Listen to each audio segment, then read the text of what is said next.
Welcome to Awesome Artsy Moms. I am so excited today because I get to introduce you to my friend Colleen Forrester.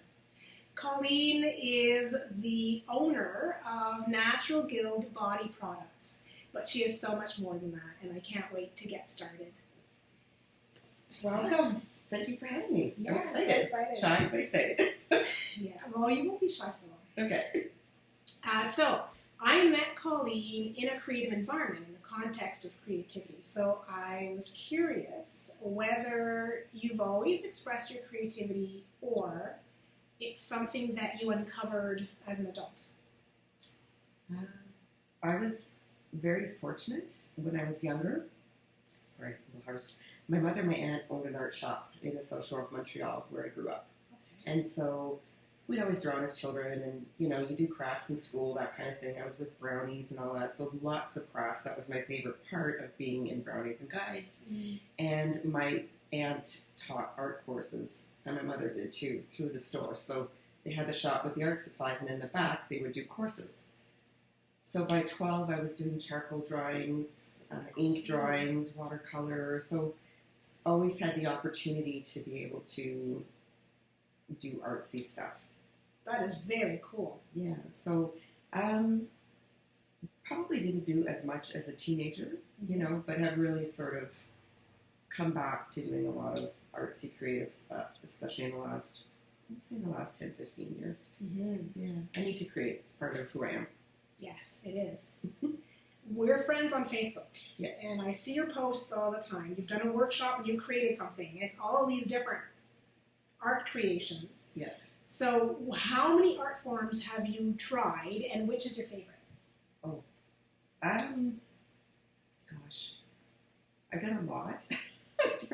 I'm really, right now, other than, doing my soaps and that, really delving into the native part of my heritage. Mm-hmm. So I recently did a drum making workshop, Mm-hmm. and it was fantastic because it wasn't just making the drum, it was learning the cultural significance for the whole, and it was a good long workshop. It was probably a 4 or 5 hour workshop. Wow. So it was really good and quite popular. It was packed, and so I like doing the handicraft stuff. I'm not much one lately to sit down and draw or Mm-hmm. paint or anything like that. I guess more handicraft is the best way to describe it. Making things with my hands. Yeah. Yeah. Get So- in there and get dirty. What made you decide to start creating soaps? I took a soap making workshop with my mother. I'm going to say probably 4 or 5 years ago. Wow. Up in North Lanark Mm-hmm. with a Wild Rose Homestead. Mm. And it was Anita. It's actually, funny enough, it was a friend's cousin. But I'd seen it advertised on Facebook. So it was a blustery winter day in January, like snowing really hard. And here we are driving out to North Lanark, which is far. It was a beautiful drive. We're coming from Spencerville. So we get there, and what was really fun is we got to meet the goats. It was a goat's milk workshop. Okay. So we got to meet the goats that the milk came from. Okay. So they were both Nubians and Alpines. And then we sat in this 110-year-old farmhouse making the soap. Wow. And so we did what was called cold process, which is what I do for my soaps except for the shampoo bars. So basically what you do is the oils were already done fresh, you partition them off. So you make your lye solution with the goat's milk. Mm-hmm. The lye is in the solution only to give the saponification chemical process to make it into soap. And then it's neutralized and it's basically gone. And so you add that to your oils, Mm-hmm. and then any fragrance or whatever that you want to add. And then you stick blend it until it gets to a consistency of custard, basically. And then you pour it into your molds or your container, and you let it cure for 4 to 8 weeks, and that's why it's called cold process. Okay. So you did that in a workshop. Loved it. Yeah. Had a blast, and I honestly just took it out of interest's sake. It was something I wanted to learn about and try. And I much prefer making and using my own soaps as opposed to buying the commercial brands, only because my skin is sensitive, so it reacts to the commercial stuff, whereas it doesn't react to the goat's milk soaps. Just happenstance, and then people are like, oh, you should sell your soaps. Okay. so it's fun. It's fun. I enjoy it. I can tell you enjoy it. Yeah. You've recently become Wiccan, Yes. and so I was wondering what role that played in your choice of ingredients, because I know you're really like no preservatives, and so what role did that play in you choosing your ingredients and in where you want to sell your products as well? I had started the soap making business before I really sort of figured out that Wiccan was something I was drawn to. Mm-hmm. But what I find lately is it marries nicely with the Wiccan practice. Very much about the earth elements, that kind of thing. I like to kind of joke that my business is kind of like a hippie granola vibe, only because I tried to keep it as natural as possible, hence the name Nature Guild. So I try to use essential oils where possible. Fragrance oils are used if there's a scent that I can't get in essential oil, or for instance, something like sandalwood, which I love, is astronomically priced as an essential oil. It's crazy how expensive it is. So just not feasible for making soaps to spend the money for the essential oil, sandal oil. So I'll use sandalwood rather. I'll use the fragrance oil. So I don't add any colorants. The only other additives I'll add are like maybe some lavender buds to a lavender soap, or I just recently made some sage soap. So I just crumbled a bit of sage in it, and as I'm mixing it up, I just kind of put my intentions and kind of, bless the soap with, peace, love, light, and yeah. Cool. Yeah. I think I should have called my soap Hippie Witch or something like that. That was so sick. I know, at the time though, when I started the company, that wasn't where I was at, so. Yeah. You can always rename it later on. I could rebrand. So I am familiar with this here, which is the shampoo bar. It smells amazing. I know it because my husband sells it at his shop, Spa Garage. This is where we are right now. We're at his salon, and I use it. And every client who buys it, I always say, it smells like tiramisu. And then they each get something different. Like, oh, it reminds me of an apple strudel, or cinnamon. So we all have like these different reactions, but we all think the same thing. I want to eat this. Yes. Because it smells so good. So tell us about your different products and the scents that you use in your products as well. So the shampoo bar is a hot process soap. So hot process is basically you cook it in a slow cooker on high. So what I do is basically the same process as the cold process. Melt your oils, get everything ready, melt your butters. The shampoo bar has a lot of different oils in it for their properties, and it's got mango butter, it's got all sorts of stuff, so all natural stuff. And so Vin had wanted a tiramisu scent. So I went on a search for a tiramisu scent. Yes. Funny enough, what I've ended up using is something called Snickerdoodle. Because I buy from Canadian wholesalers. I don't order from the States if I can avoid it, only because with the exchange rate now, and you don't know when your parcel's going to get across the border. So I would rather support local as much as possible. And it was the closest I could find. The only tiramisu scent I could find was in the States somewhere, and I was like, for the cost of the shipping would have been more than the cost of the product itself. Yes. So very close. Like I looked at the ingredients, like the scents in tiramisu and in Snickerdoodle. So add your ingredients, mix it up to trace, and then you basically cook it. And by the end of the cook, it's soap. So you just it's a lot more rustic looking. It's not as smooth as the cold process. Yeah, it's got some pores and a texture to it. Yeah, I actually like that texture. Vin loves it. He goes, the more rustic, the better. Like, okay. Yeah. And actually, I have to give credit to Vin. Vin was fantastic when I started my business. He encouraged me, because Vin does my hair as well, so your hairdresser, you talk with him all the time.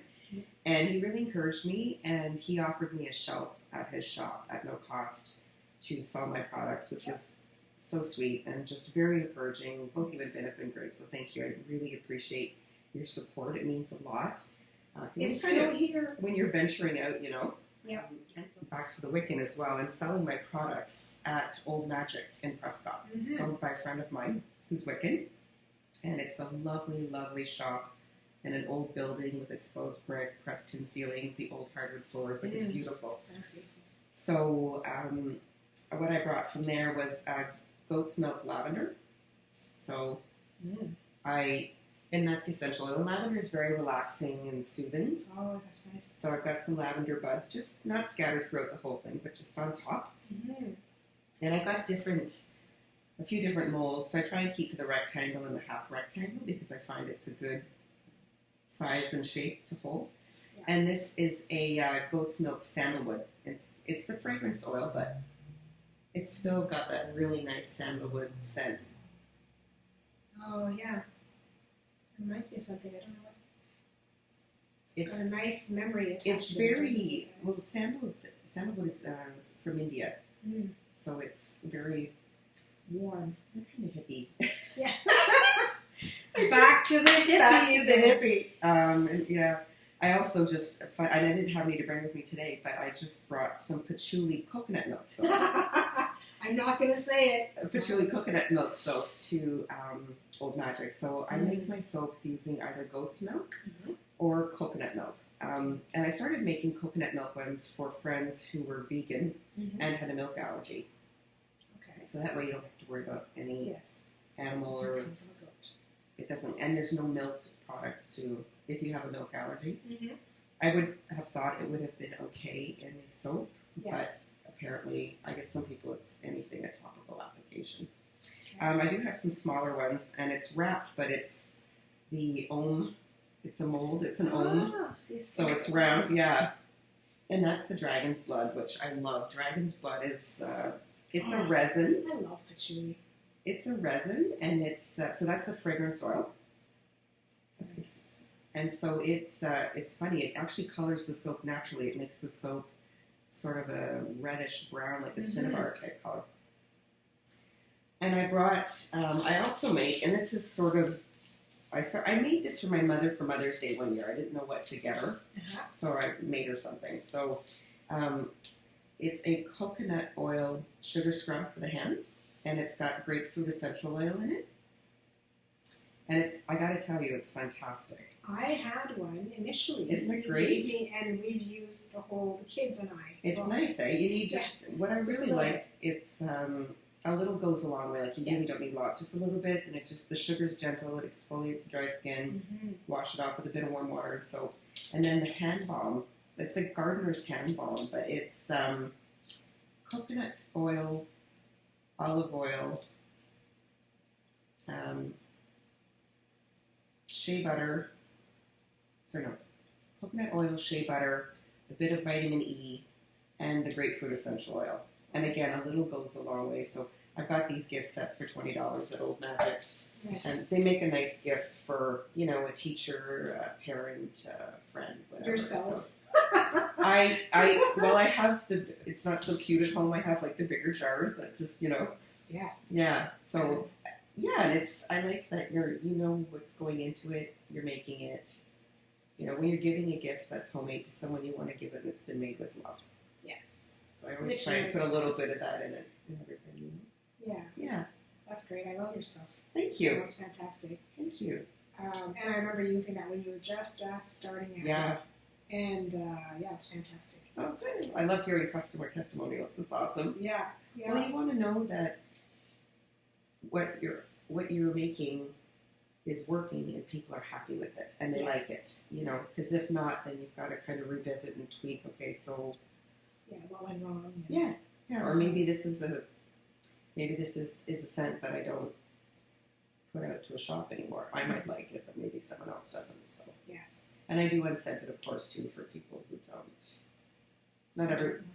Yeah, I mean, even if they're essential oils, they might, and they're not. Nothing is heavily perfumed or very strong. I always put in sort of a medium note of the essential oil because it can be overpowering, especially when you use fragrance oils because they're quite strong. They're pure. Yeah, so I like to use just enough to get a scent, but not knock you out when you smell it. So you have this strong, smart, beautiful daughter. Yes, I do. How has motherhood impacted your creativity? Wow. Well, I'll be honest with you. When I first had my daughter, who I love dearly, 13 years ago, I was lucky. I had a fantastic pregnancy, the low-risk pregnancy. I had no problems. I had a little bit of nausea in the first trimester, but nothing a little neglected couldn't take care of. I actually had her at home with midwives, which was a phenomenal experience. Yes. And really nice for her too. She was born into a house of love. Like everybody was there. My parents were there. My sister was there. My nephew, who was 3 months old, was there. My cats were there. So, you know, like my mom, I was in a split level, so I'm upstairs laboring and doing what I need to do. And my mother had brought over like platters of sandwiches and veggies and dip and drinks like for the midwives. And so they were all having a party on the main level, and I'm upstairs laboring and having a baby. And it was a hot July day, and I remember I didn't eat anything because by the time I got up, it was all lower back labor, and I was not hungry, but you need your energy when you're giving birth, right? Yes. So anyways, I loved becoming a mother. I wanted to be a mother for a very long time. Unfortunately, what I didn't realize at the time was that I had postpartum depression. And I was depressed for quite a long time, probably close to 5 years. Really? Yeah. And it makes me really sad, especially when I look at her baby pictures. Thank God her father took a lot of photos, because it was kind of like you're in wool. You're kind of like in this fog. And so I wasn't very creative at all for a very long period of time. And I think actually that contribute, like it didn't help. For me, being creative is very cathartic. One thing I've learned about myself and at the age that I'm at is that my soul needs to create, right? And there's a variety of ways people can create, whether it's cooking, sculpting, carpentry, whatever, right? Like there's so many ways people can create, and I think it's integral for your soul and happiness to create. So I've definitely gotten more creative over the years. Yeah. But I liked doing arts and crafts with her when she was younger too. You know, Yes. kids love to. She was super creative. Thanks, yeah. I try and nourish that in her. So, yeah. I was just thinking about your soaps, right, and her trying and smelling and, being a part of all of it as well. Oh, yeah. She loves to make, like for Christmas this year, she's saying she's making everybody gifts. Cool. Yeah. Yeah, they're the best. Well, I told her, I said, this year I really, I like Christmas. I've always liked Christmas, but I don't like what Christmas has become. Yes. Right? And I like the pagan Wiccan holiday of Yule. And what they do is, and again, very new to all this, but basically they make one gift per person, right? So when you're making a gift, it doesn't have to be perfect. It's the fact that you're making them something and it's made with love and the intention. Yeah. So I'm thinking I'm going to make some. I don't want to say it on here in case my mom and my sister are watching, but tell us, what are you going to make? And my ex, so I'm going to make, not my ex, sorry, my sister-in-law. So I'll be making some gifts for them. Probably baking for my brother and father, because baking always is a good gift for them. So yes. Yeah. They'll appreciate it, and it will go fast. I think so. Always. So yeah, there's a bunch of new ideas I want to try to make for the business. Still have a hard time kind of wrapping my head that it's a business, which I need to do more. But I'd like to make like a whipped body butter or a lotion, and maybe a foot scrub. And I don't know if I want to get into the bath bomb thing. Everybody seems to be doing them these days. Yeah. I don't know. I'd rather do like a bath salts and some bath salts or something with some herbs and essential oils in it. But I don't want to go crazy and have like a huge inventory. Yeah.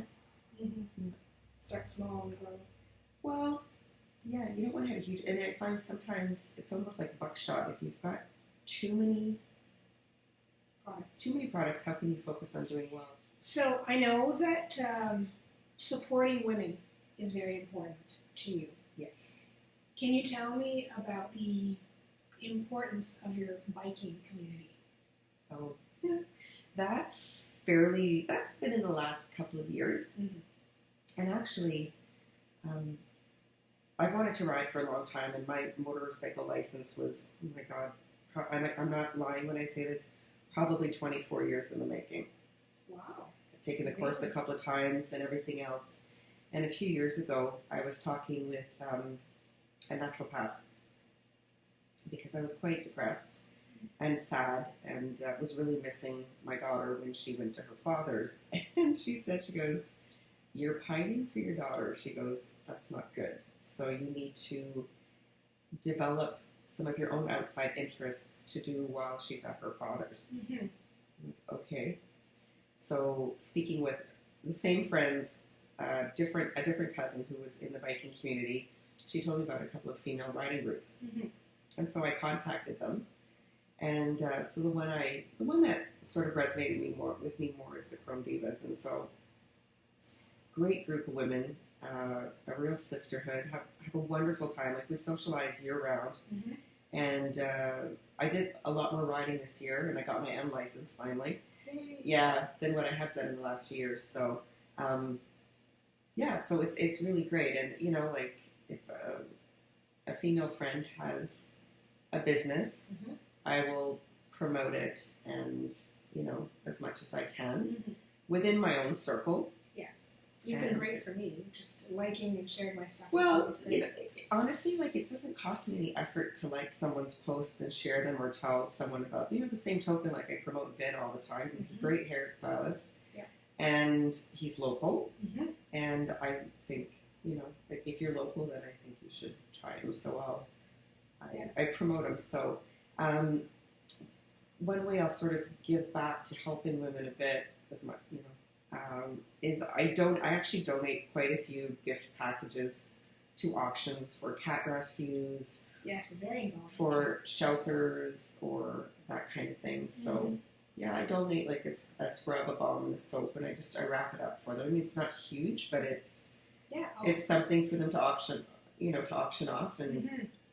people always seem to be very happy to get it, and they like the product. So Yes. yeah, I It's try good to give back promotion. as much as I can.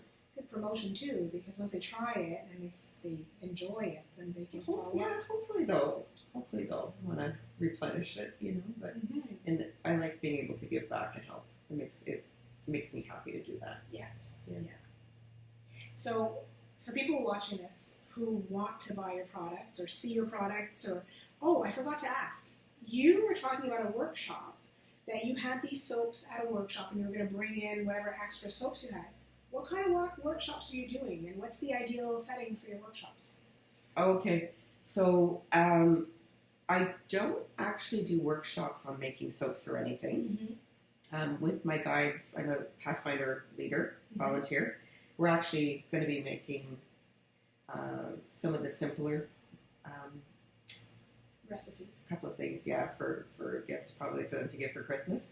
But the workshops I do are at Old Magic, and I bring soaps in there to sell.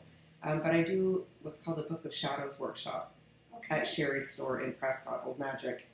And that all came about because poor Sherry, I was picking her brain one day. I'm like, so what is this Book of Shadows I've been reading about? Like, you know, and I Googled a lot, you know, I mean, and there's a plethora of information out there, but, you know, Sherry's been practicing a long time, and I respect her, and she's a friend, and I'm one of those people I would rather talk to somebody to learn about something as opposed to always going online. Mm-hmm. So I do Book of Shadows workshops because Sherry said, well, the best way is for you to make your own. Because Okay. even if it's just two pieces of cardboard slapped together, Mm-hmm. the whole thing is your energy and your intention is in it. Okay. Like, all right. Because there are beautiful books of shadows you can buy out there, but they're pricey. Which is fine if you know, for me, I'd rather just go old school and, you know. So after a lengthy, somewhat frustrating process, I made my Book of Shadows and learned quite a bit along the way. suggested to Sherry, because Sherry offers a lot of different classes and workshops, which was great. Yeah. I said, you should do one on Book of Shadows for people. She goes, well, why don't you teach it? Me? Yeah. All right. So did my research, put together a handout. I've been doing them since April, basically once a month. Mm-hmm. And sometimes people sign up, sometimes people don't. You know, if no one's pre-signed, then we don't.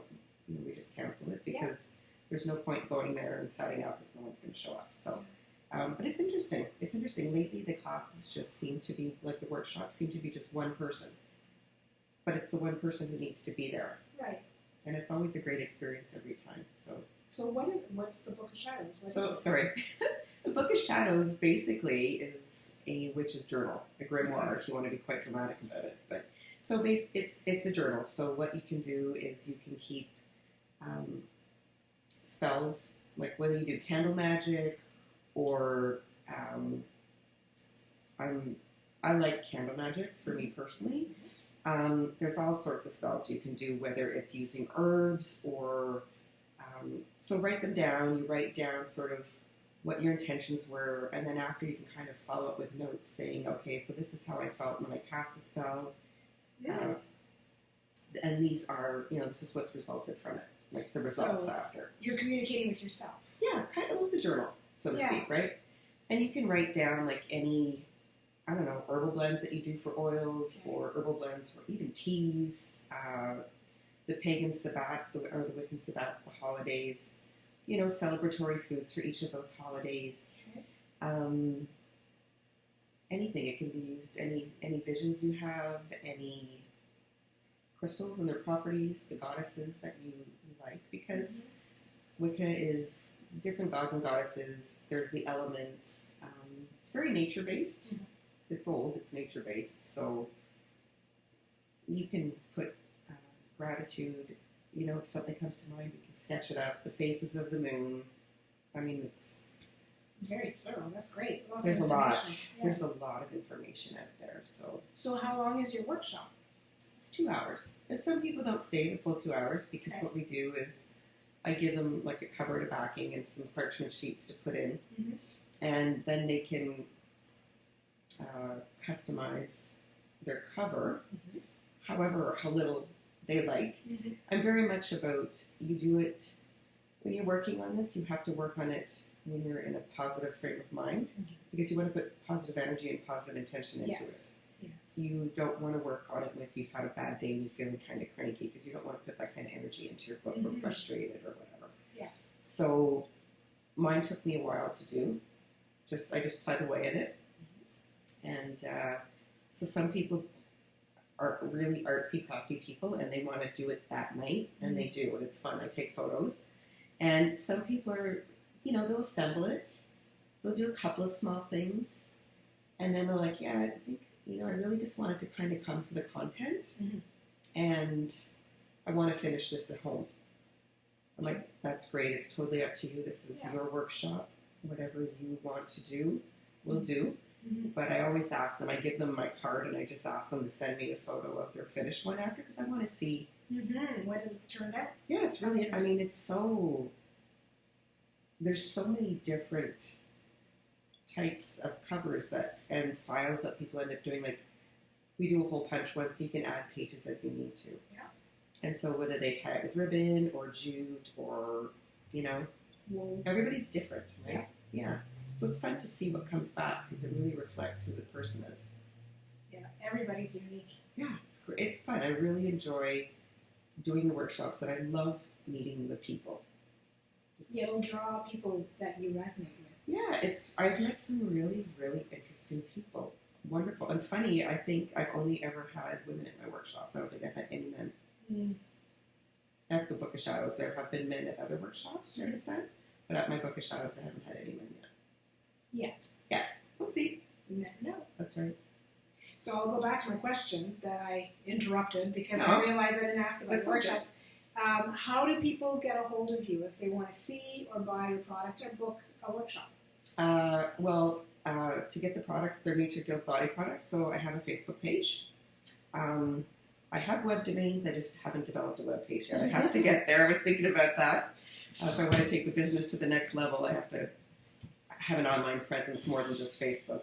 Yes. But there's my contact information through that. You can contact me, message me. If you're local, we can meet up. I do sell my products at Old Magic in Prescott at 123 King Street. Okay. It's a great shop. You should see it anyways. It's really Yes. cool. There's something for everybody there, even if you're not wicked. And for now, that's it. It's just word of mouth, the Facebook page. They can get me through email, text. You need to go on our Facebook page because it's interesting just to see, biker chicks, okay, they're going off and they're doing some kind of fundraiser and cat rescue and the latest art activity or workshop. Oh, yeah. There's always, and then stuff with your daughter. There's always something interesting on your page and quotes and stuff like that. But Yeah, with the Nature Guild, what I like to do too is I'll try and show not the whole process of making soap, but if I've just made soap, I'll show it in the mold and what I'm making, and especially like for Vim, like if I'm making some soap for him and just for him to put on his page as well. So yes, yeah, that's cool. Well, thanks for having me. Thank you so much for coming. Thank you. I appreciate your time. I appreciate the opportunity to promote my soaps. Have a great Sunday. Thank you. Folks.